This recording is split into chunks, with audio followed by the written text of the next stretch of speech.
좌우에 계신 분에게 인사하겠습니다. 주님의 이름으로 환영하고 축복합니다.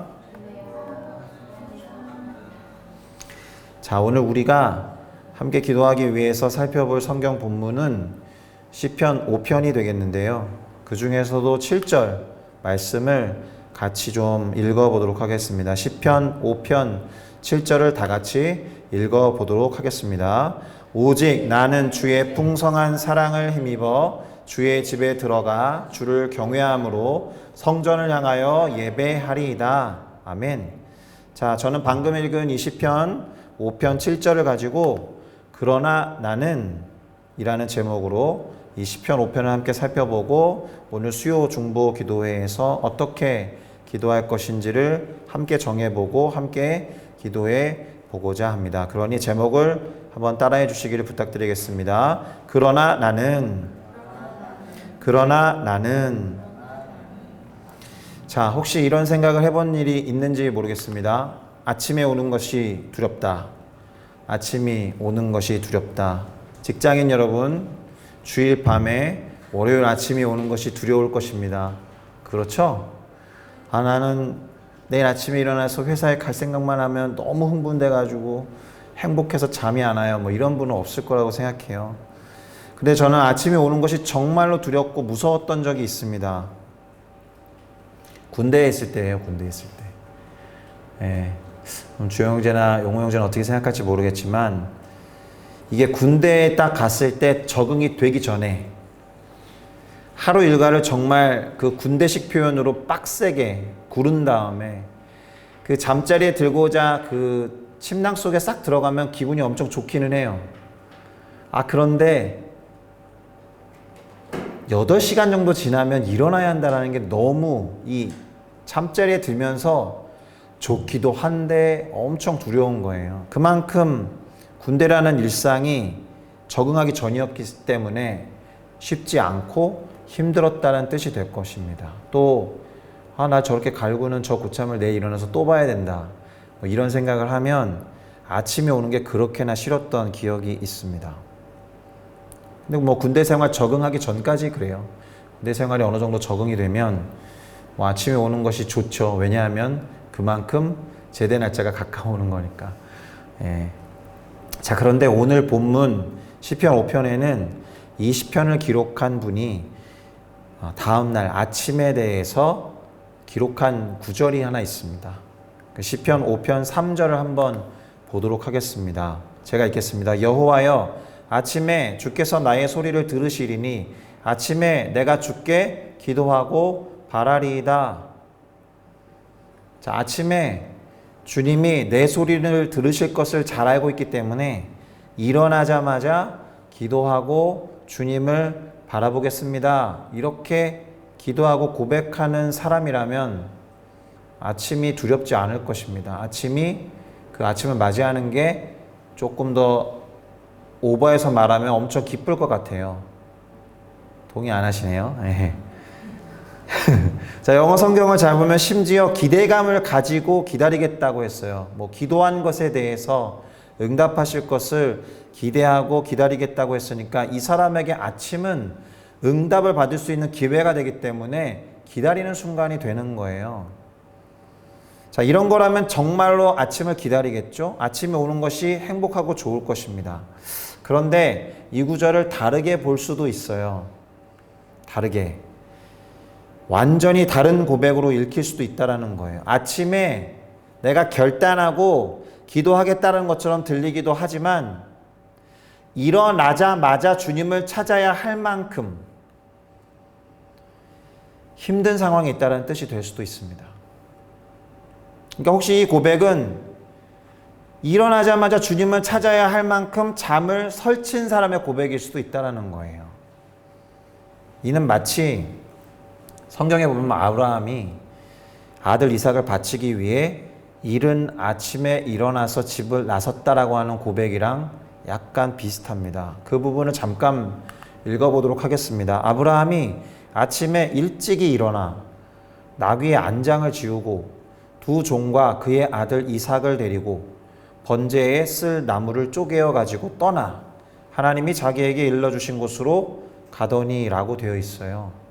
자, 아브라함이 아침에 일찍이 일어났다고 되어 있어요. 하나님 나에게 명령을 주셨으니까 이 명령에 순종할 수 있는 기회야. 그래서 마치 다음날 기분 좋은 일이 벌어질 것처럼 잠을 막 설치고 일찍 일어난 것처럼 느껴지십니까? 저는 저 한 줄, 아브라함이 아침에 일찍이 일어나라는 그 한 절을 넘어가기 너무 힘들었어요. 이 사람이 아침에 일찍 일어날 수밖에 없는 건 잠을 설쳤기 때문이죠. 왜냐? 아들을 바쳐야 하니까. 이제 아들을 죽여서 하나님께 제물로 바치는 길을 떠나야 된다는 생각을 해보면 잠을 설칠 수밖에 없고, 어떻게 보면 잠을 안 잤을 거예요. 저기 아침 일찍 일어나라고 되어 있잖아요. 근데 awake, wakeup은 아니잖아요. 그냥 일어난 거예요. 정말로. 이와 유사한 관점으로 오늘 시편의 기록자가 아침에 일어나서 주님께 기도하고 그 기도에 주님이 응답하시기를 기대감을 가지고 바라보며 기다리겠다고 한 것도 일어나자마자 하나님을 찾아야 할 만큼, 또는 잠을 설쳐서 이른 아침부터 하나님을 찾아야 할 만큼 힘든 사람은 아니었을까라는 생각도 해본다라는 거예요. 자, 그렇다면 이 사람이 아침에 일어나자마자 하나님을 찾고 부르짖어야 하는 이유가 궁금하잖아요. 그 사람이 기도하는 이유가 무엇인지, 그가 하는 기도가 8절부터 10절에 나와요. 자, 그 전에 3절에서는 아침에 부르짖을 거라는 결단이 있고, 그가 부르짖을 내용은 8절부터 10절에 나온다라고 하니까 그 중간이 좀 궁금하잖아요. 4절부터 7절은 무슨 내용을 담고 있는지 그것을 먼저 보려고 합니다. 그러니까 이 사람이 기도하는 이유를 알기 위해서 이 사람이 어떻게 기도했는지를 8절과 10절을 보고 싶은데, 왜냐하면 3절에 아침에 일어나서 기도하겠다라고 했으니까. 그럼 그 중간엔 뭔가? 그래서 4절부터 6절을 먼저 보면 이 사람이 생각하는 하나님이 어떤 분인지가 기록되어 있어요. 일단 주는 죄악을 기뻐하는 신이 아니시니 악이 주와 함께 머물지 못하며 오만한 자들이 주의 목전에 서지 못하리이다. 주는 모든 행악자를 미워하시며 거짓말을 하는 자들을 멸망시키시리이다. 여호와께서는 피 흘리기를 즐기는 자와 속이는 자를 싫어하시나이다. 이렇게 고백해요. 그러니까 이 내용을 통해서 시편의 기록자가 어떻게 기도할 것인지, 또는 무엇을 위해서 기도할 것인지 예상해 본다라면, 하나님이 죄악을 기뻐하는 신이 아니다. 악이 주님과 함께 할 수 없다. 오만한 자들도 주님 앞에 설 수가 없다. 주님은 모든 행악자를 미워하신다. 거짓말하는 자들을 주님이 멸망시키실 거다. 하나님은 피 흘리기를 즐기는 자나 속이는 자를 싫어하시는 분이다 라고 했으니까 그의 기도는 아마도 원수들에 대한 기도일 거다라는 거예요. 행악자들이나 거짓말하는 자나 오만한 자나, 방금 그러한 자들을 미워하는 하나님이라고 했으니까 그러한 하나님을 굳이 고백했다라는 것은 그의 기도에 등장하는 핵심 내용이 원수들에 대한 것일 가능성이 높겠다라는 거예요. 다시요. 3절에서 아침에 일어나서 기도할 겁니다. 8절부터 10절은 기도의 내용이 나와요. 그리고 4절부터 6절까지는 하나님이 어떤 분이신지에 대해서 기록하고 마치 자기가 기도하려는 근거를 하나님에게서 찾는 거죠. 하나님은 그런 분이니까 제 기도를 들어주셔야 합니다 라고 말하듯이. 7절이 비어 있어요. 7절을 보겠습니다. 오직 나는 주의 풍성한 사랑을 힘입어 주의 집에 들어가 주를 경외함으로 성전을 향하여 예배하리이다. 오직 나는 이라는 이 표현이 중요해요. 그래서 오늘 설교를 원래는 오직 나는이라고 하려다가 영어가 but I로 시작해서 그러나 나는이라고 한 거거든요. 자, 하나님이 싫어하는 악인들과는 다르게 그러나 나는 이 얘기예요. 하나님이 싫어하는 오만한 자들, 거짓말하는 자들, 피 흘리기를 좋아하는 자들, 행악하는 자들이 많은데, 그래서 그 하나님은 그들과 함께 할 수 없지만 그러나 나는, 그 많은 사람들 중에 오직 나는 주님의 풍성한 사랑을 힘입어서 주의 집에 들어간다는 건 주님의 임재 안에 들어갈 수 있다는 것이니까 4절부터 6절에 나와서 하나님과 함께 할 수 없는 사람들과는 다르게 나는 하나님과 함께 할 수 있다라는 선언인 거예요. 원수들과 다르게, 거짓말하는 자들과 다르게, 오만한 자들과 다르게, 행악자들과 다르게, 피 흘리는 것을 좋아하는 자들과 다르게, 속이는 자들과 다르게 나는 하나님 앞에 설 수 있다. 하나님과 함께 할 수 있다. 하나님 안에, 하나님 임재 안에 들어갈 수 있다. 그래서 뭐 하냐고요? 예배한다고요. 할렐루야. 자, 이렇게 뜻을 정하고 또는 자신이 하나님 앞에서 어떤 존재인지를 확신한 뒤에 기도를 시작한다는 거예요. 원수들에 대해서 하나님께 간구하는 것이죠. 그가 뭐라고 기도했는지 한번 살펴보겠습니다. 8절부터 10절인데요. 이렇게 기도합니다. 여호와여, 나의 원수들로 말미암아 주의 의로 나를 인도하시고 주의 길을 내 목전에 곧게 하소서. 그들의 입에 신실함이 없고 그들의 심중이 심히 약하며 그들의 목구멍은 열린 무덤 같고 그들의 혀로는 아첨하나이다. 하나님이여, 그들을 정죄하사 자기 꾀에 빠지게 하시고 그 많은 허물로 말미암아 그들을 쫓아내소서. 그들이 주를 배역함이니이다. 한마디로 말하면 원수들을 정죄하시고 그들을 쫓아내 달라라는 기도를 하는 거예요. 자, 우리는 지금까지의 흐름을 통해서 어떻게 기도할 것인지를 이렇게 정리해 볼 수가 있습니다. 첫 번째, 자신의 상황을 솔직히 말하기. 하나님, 저는 아침에 일어나서 주님을 찾겠습니다. 아침에 기도를 잘 들어주시니까 아침 기도를 결단합니다 라고도 해석할 수 있지만, 아침에 일어나자마자 하나님을 찾아야 할 만큼 잠을 설치는 상황이나 아침이 오는 게 두려울 만큼 원수들에게 둘러싸여 있는 이 사람은 그 상황을 하나님께 그렇게 솔직히 말하는 것이고요. 두 번째, 자신이 기도할 수 있는 근거를 어디에서 찾느냐? 하나님이 어떤 분인지를 고백하는 것에서 찾아요.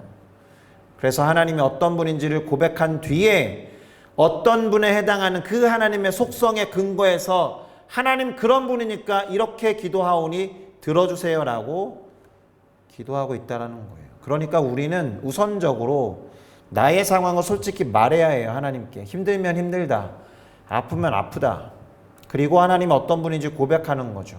고백한 하나님의 속성과 성품의 근거에서 기도하기 위해 마지막으로 그 속성에 근거해서 기도 제목을 말하면서 구체적으로 기도하고 응답을 기다리는 겁니다. 우리의 기도도 이래야 한다라고 생각합니다. 아멘이십니까? 자, 자신의 상황을 말하고 하나님께 기도하는 거는 그래도 쉬워요. 지금 적어놓은 곳에서 자신의 상황을 솔직하게 말하는 것과 하나님 이렇게 들어주세요라고 기도하는 건 쉬운데 무엇이 가장 어렵냐? 하나님이 어떤 분인지 고백하는 게 아마도 가장 어려울 거예요. 하나님에 대한 경험이 없다면, 또 하나님을 잘 모른다라면 하나님이 어떤 분인지 고백하기가 쉽지 않으니까요. 그래서 제가 전하는 메시지에 거의 빠지지 않고 등장하는 말을 또 해야 되는 거죠.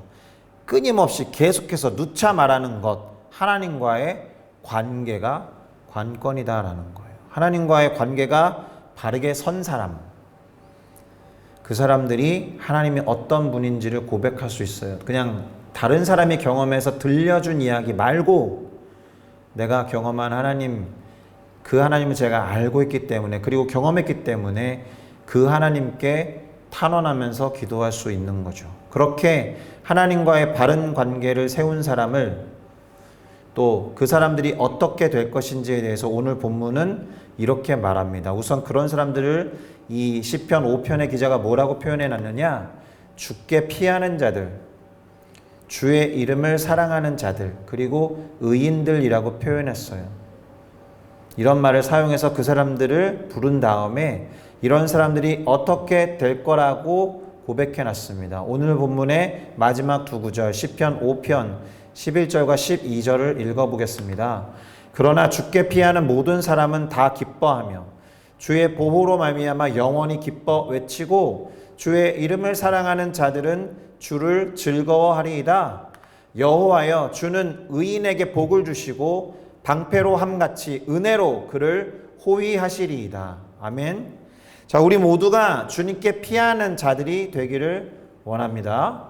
그리고 주님의 이름을 사랑하는 자들이었으면 좋겠습니다. 그리고 무엇보다도 의인이 되시기를 예수님의 이름으로 축복합니다.